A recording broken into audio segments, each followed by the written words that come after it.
Good morning बच्चों। आज हम इसी क्रम में आगे बढ़ते हुए पढ़ेंगे। सबसे पहले हमने बात करी थी स्ट्रेट कंडक्टर के लिए magnetic field. Now we have to find magnetic field at the centre of. अब हम निकालेंगे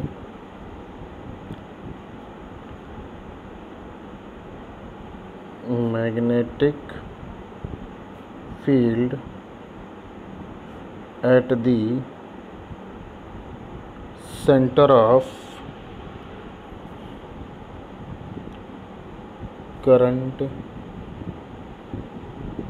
carrying circular loop. Current carrying circular loop के लिए मैग्नेटिक फील्ड देखेंगे। तो जैसे मान लीजिए कि ये हमारा कोई सर्कुलर लूप है, इस लूप में हमारी आई करंट फ्लो हो रही है। तो जब आपके इस लूप में आई करंट फ्लो होगी तो ऑब्वियसली सी बात है कि इसके सेंटर से बाहर की तरफ को हमारा मैग्नेटिक फील्ड प्रोड्यूस होगा। ये मान लीजिए सेंटर वो है, ये डिस्टेंस आ रहा है, तो उसके बाहर की ही तरफ हमारा मैग्नेटिक फील्ड प्रोड्यूस होगा। अब जाहिर सी बात है, यदि बाहर की तरफ हमारा मैग्नेटिक फील्ड प्रोड्यूस होगा जो कि करंट की डायरेक्शन के लगभग इस तरह से आपका निकलेगा, तो अगर हम इस तरह से इसको देखें तो यहाँ से जो हमारा मैग्नेटिक फील्ड होगा वो, ये तो करंट की डायरेक्शन है, ठीक है, ये डायरेक्शन हमारी करंट की फ्लो हो रही है। तो मैग्नेटिक फील्ड जो है वो उसके ठीक ऊपर को, जैसे मान लीजिए कि कोई सर्कल है, जैसे मान लीजिए ये मैंने एक छोटा सा सर्कल मान लिया, हालांकि ये सर्कल नहीं है लेकिन मान लीजिए सर्कल है, तो मैग्नेटिक फील्ड इस तरफ को बीच में ऊपर की तरफ को या नीचे की तरफ को, अब वो डिपेंड करता है कि करंट की डायरेक्शन किस तरह की होगी, क्लॉकवाइज होगी या एंटी क्लॉकवाइज, तो उस हिसाब से इस पर डिपेंड करेगा। तो यहाँ से हमें निकालना magnetic field due to current carrying circular loop. तो यहाँ पर आप कुछ कंसीडरेशन करेंगे। कंसीडरेशन हर डेरिवेशन में करना होता है कि let us consider circular current carrying circular loop having radius R and flowing current in it I. Then आप क्या करेंगे, देन आप लिखेंगे from the Biot Savart law. Biot Savart law से आप क्या करेंगे कि मान लीजिए कोई छोटा सा एक स्मॉल एलिमेंट्री लेंथ मान लेंगे dl, तो dl लेंथ के लिए यहीं पर कोई पॉइंट p ले लेंगे, ठीक है। dl लेंथ के लिए इसे पॉइंट p मान लीजिए सपोज, तो dl लेंथ के लिए पॉइंट p पर आपका प्रोड्यूस हुआ मैग्नेटिक फील्ड कितना होगा, तो यहाँ से आप लिखेंगे फ्रॉम बायो-सेवर्ट लॉ। देखो मैं आपको तरीका सिखा रहा हूँ, तो इसको सीखना है आपको, ठीक है। तो ये कंसीडरेशन आप खुद कर लेंगे। Let us consider a circular shaped current carrying loop having radius R, ठीक है, और flowing current in it I. Then from the Biot Savart law magnetic field due to current carrying circular loop at point P is, तो यहाँ से जब आप लगाएंगे तो delta of B equals to आपका हो जाएगा mu naught I D L sine theta upon 4 pi into R square. ये डिस्टेंस हमने आर ले रखी है, ठीक है। तो ये हमारा निकल के आ जाएगा। अब देखिए यहाँ पर हमने जो dl जो लंबाई ली है, जो dl का हमने जो टुकड़ा माना है स्मॉल एलिमेंट का, वो इसी लूप का ही तो एक भाग है। अब आप देख रहे हैं कि यहाँ पर जो एंगल बन रहा है, एंगल किस किस के बीच बन रहा है, एंगल है, यहाँ लिखेंगे सिंस द एंगल किस किस के बीच में, angle between delta L and centre of loop is 90 degree. देखो यहाँ से यहाँ के बीच का जो एंगल है वो हमेशा 90 डिग्री रहेगा, ये तो आप जानते ही हैं। तो जब ये 90 डिग्री रहेगा देन यहाँ पर मैग्नेटिक फील्ड, तो then magnetic field delta of B बराबर हो जाएगा आपका mu naught I D L sine 90 upon 4 pi are square. ये आपका हो जाएगा। तो जैसे ही आप इसको जब देखेंगे आपका ये हो जाएगा, तो यहाँ से आप डेल्टा ऑफ बी बराबर लिख सकते हैं mu naught I D L upon 4 pi are square. तो अब यहाँ पर जो आपका ये डेल्टा बी निकला है, यानी कि जो हमारा मैग्नेटिक फील्ड निकला है, वो हमारी इस dl लंबाई के लिए निकला है, जो हमने छोटा सा टुकड़ा मान लिया था इस पूरे लूप का। अब मान लीजिए फॉर, यहाँ लिख लेंगे magnetic field for whole loop.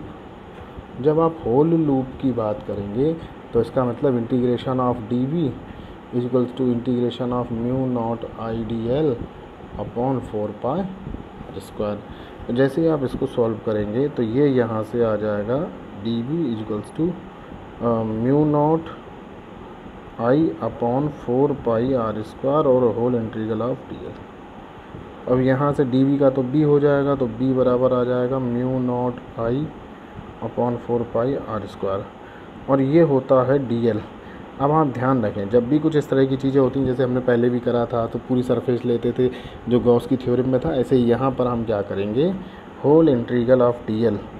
जो डी एल बना है वो बना किसका है, सर्कुलर लूप का ही तो बना है डी एल। इस सर्कुलर लूप का डी एल बना, सर्कुलर लूप का जो सरकमफ्रेंस होता है वो 2 पाई आर होता है। तो टोटल लेंथ हमारी डी, अगर हम एल निकालें इस पूरे की, तो इसकी ये हमारी क्या आ जाएगी, 2 पाई आर के बराबर। तो यहाँ से ये बी बराबर हो जाएगा mu naught I upon 4 pi are square into 2 pi R. तो 2 और पाई और आर से यहाँ से एक आर स्क्वायर, एक पाई और इसको कट के 2, तो बी बराबर आपका रह जाएगा mu naught I upon 2 R. ये आपका किसी सर्कुलर लूप के लिए निकल के आ जाएगा। अब इसी क्रम में आगे बढ़ते हुए हम देखेंगे, बहुत इम्पोर्टेंट है, magnetic field due to current carrying circular loop on its axis. किसी मैग्नेटिक फील्ड की वजह से आपको किसी सर्कुलर लूप की वजह से मैग्नेटिक फील्ड निकालना है, वो भी इसकी एक्सिस पर। अब इसकी एक्सिस पर जब आप निकालेंगे तो देखिए, एक्सिस पर निकालने के लिए आपको कैसे इसको सॉल्व करना है देखते हैं। इसके चलिए स्टार्ट करते हैं। इसमें देखिए, इसका एक डायग्राम मैं बना लेता हूँ। ये डायग्राम मैंने इसका बना दिया। ये मान लीजिए कोई सर्कुलर लूप है, ठीक है। इसकी रेडियस ले लेते हैं। इसकी रेडियस सपोज़ मैंने कैपिटल आर ले ली है। इसके सेंटर से किसी पॉइंट पी पर मुझे निकालना है। ये डिस्टेंस सपोज़ एक्स है, और यहाँ से ये डिस्टेंस सपोज़ मैंने आर ले ली है। ये यहाँ से डी एल लेंथ का कोई हमने एलिमेंट्री वो मान लेंगे लंबाई। ये वाई एक्सिस हो गई, ये हमारी एक्स एक्सिस हो गई, ठीक है। यहाँ पर जब हम देखेंगे मैग्नेटिक फील्ड को, तो यहाँ पर मैग्नेटिक फील्ड की 2 डायरेक्शंस हो जाएंगी। एक तो ये डी बी हो जाएगा, डी बी के लिए एक ये डी बी एक्स एक्सिस वाला हो जाएगा, और एक ये डी बी वाई एक्सिस वाला हो जाएगा, यानी कि परपेंडिकुलर वाला, ठीक है। तो परपेंडिकुलर वाला तो हमारा जो है वो कैंसिल हो जाएगा एक दूसरे से, केवल एक्स एक्सिस वाला रह जाएगा। डी बी एक्स एक्सिस वाला हम यहाँ पर लेंगे, ठीक है। तो देखिए, इसको करना कैसे है। सबसे पहले तो हम वही कंसीडरेशन फिर से इसमें वही करेंगे। मैं देखो थ्योरी बहुत ज़्यादा यूज़ नहीं कर रहा हूँ, लिखवाने में मैं विश्वास नहीं रखता, लेकिन ये चीज़ें आपको करनी होंगी। मैं फिर से बता दे रहा हूँ, थ्योरी आपको खुद ही सेट करनी है। तो यहाँ पर जैसे मान लीजिए मैं यहाँ पर करंट फ्लो करा रहा हूँ आई। अब कंसीडर कर लेंगे आप। कंसीडर क्या करेंगे, ये मान लीजिए एक डी एल लंबाई ऊपर है, एक नीचे है, तो कंसीडर करेंगे, let us consider current carrying circular loop having radius capital R and flowing current I in it.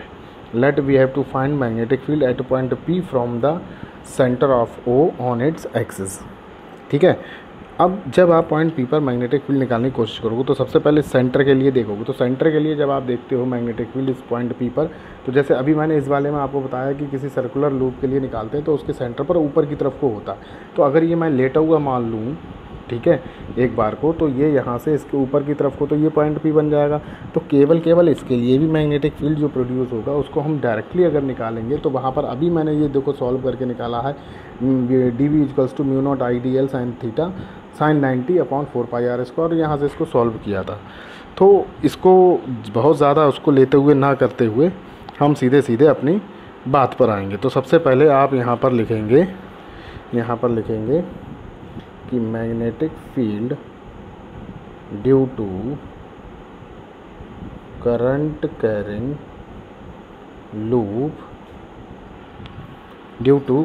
Carrying at point P is अब इस पॉइंट P पर निकालेंगे तो ये डेल्टा ऑफ B बराबर हो जाएगा mu naught I D L sine 90 upon 4 pi x square,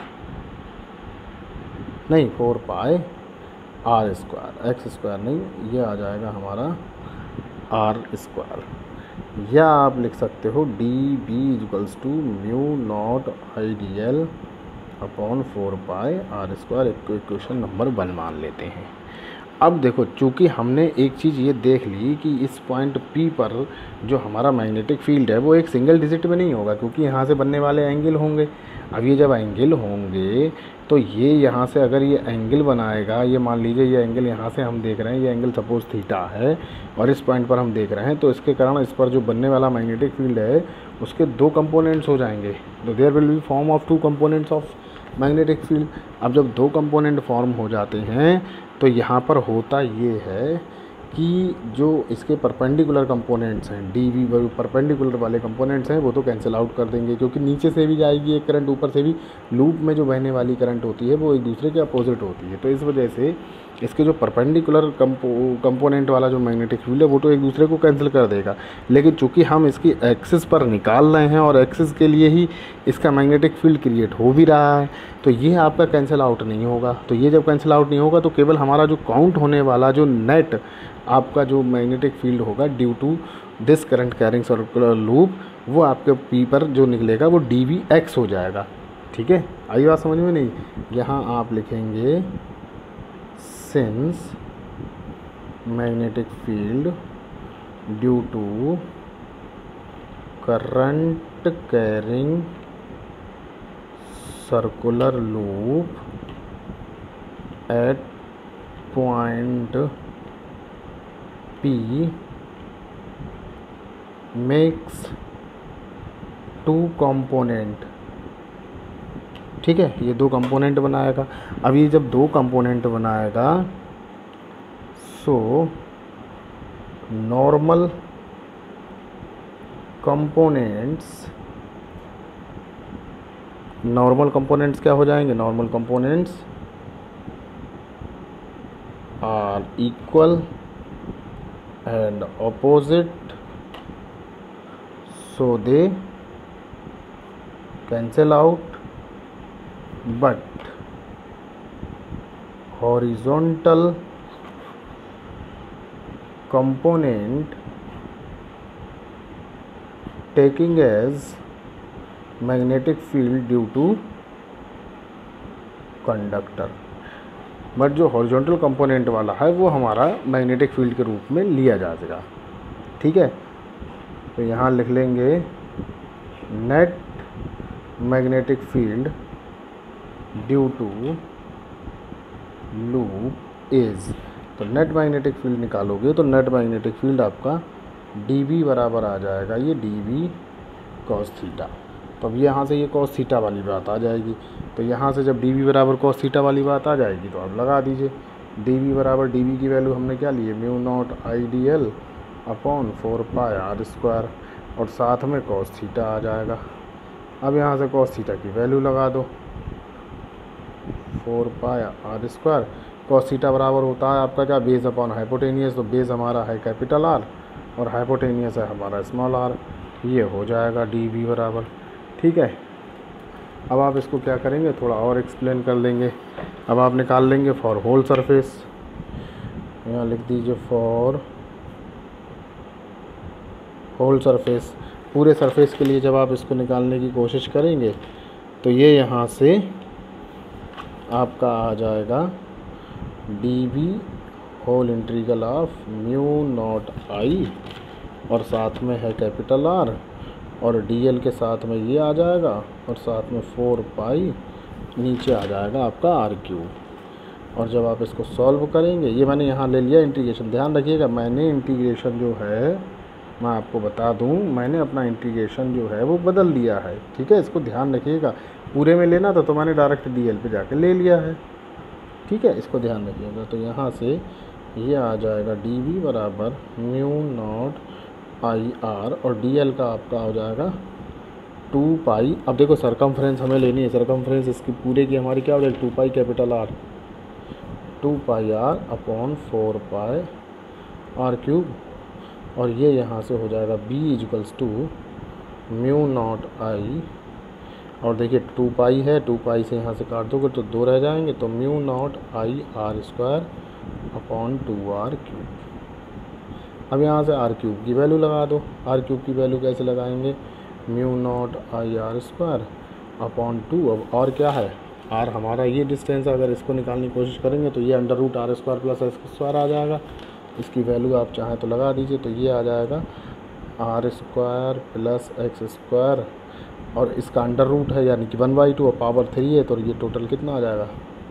3/2। तो इस तरह से आप magnetic field due to current carrying loop at it axial point के लिए आप इसे निकाल सकते हैं।